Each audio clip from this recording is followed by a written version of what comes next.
I've spent years digging in the dirt, and here's the truth. Your garden soil might be lazy, not lacking nutrients. You add compost, fertilizer, water, yet something's missing. The real problem? The microbes, the tiny workers, are starving for quick energy, not more fertilizer. Soil is alive, bustling with bacteria and fungi that break down organic matter into plant food. But even in rich soil, the energy they need is often locked away, like canned food with no can opener. The result? An energy crisis, not a food shortage. Most gardeners throw more fertilizer at the problem, but that's not what the microbes need. They need a shot of simple, easy-to-digest carbon. Think of it as a jolt of espresso. Our experiment is about giving microbes that quick boost, not changing your soil's makeup. We're just waking them up with a little accessible energy.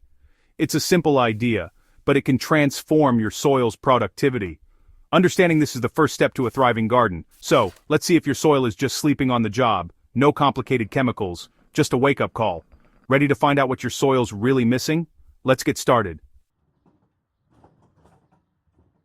Here's the experiment. Grab 3 flours, wheat, corn, and rice. Mix equal parts. Each breaks down at a different speed, giving microbes a staggered buffet. Pick a small patch in your garden. Think test, not overhaul. Dust the flour mix lightly over the soil like a pinch of salt. Too much is a mistake. Restraint is key. Gently water it in, just enough to moisten, not wash away. Now, wait a few days.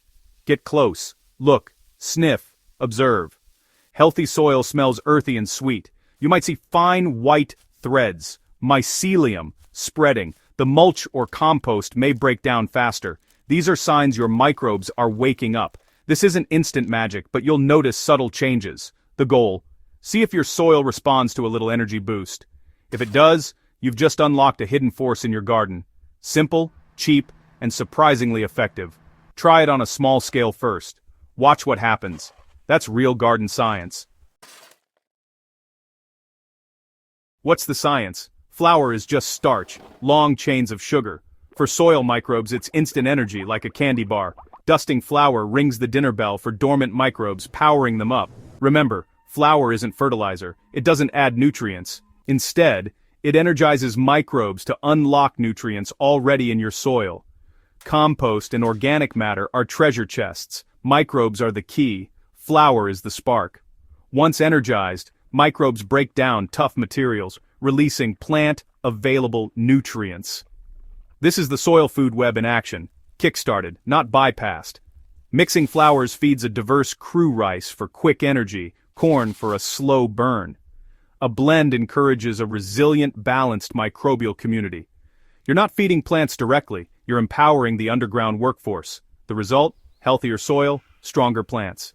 It's simple microbiology, not magic, and it all starts with a dusting of flour. To avoid a mess, follow 3 golden rules. First, your soil needs organic matter, compost, leaves, or mulch. Flour is just the appetizer. Second, moisture must be right damp like a wrung-out sponge, not dry or soggy. Too dry, nothing happens. Too wet, you risk rot and bad smells. Third, use a tiny amount, a tablespoon or 2 per few square feet. You're stimulating, not smothering. Overdoing it creates problems fast. Think of flour as a potent spice, not the main ingredient. Respect the process, and your soil will thank you. Ignore these rules, and you'll regret it. This is a tool, not a cure-all. Use it wisely. Too much flour? Here's what happens. The soil smells sour or rotten. Anaerobic bacteria take over. Oxygen disappears, roots suffocate, and a slimy layer forms. The soil food web crashes. Fungi get outcompeted, and recovery is slow. This is why restraint matters. Use flour as a gentle test, not a fix-all. Start small, observe, and learn. Share your results, and become a smarter gardener. The best gardens come from curiosity and care. So, get your hands dirty, but do it right.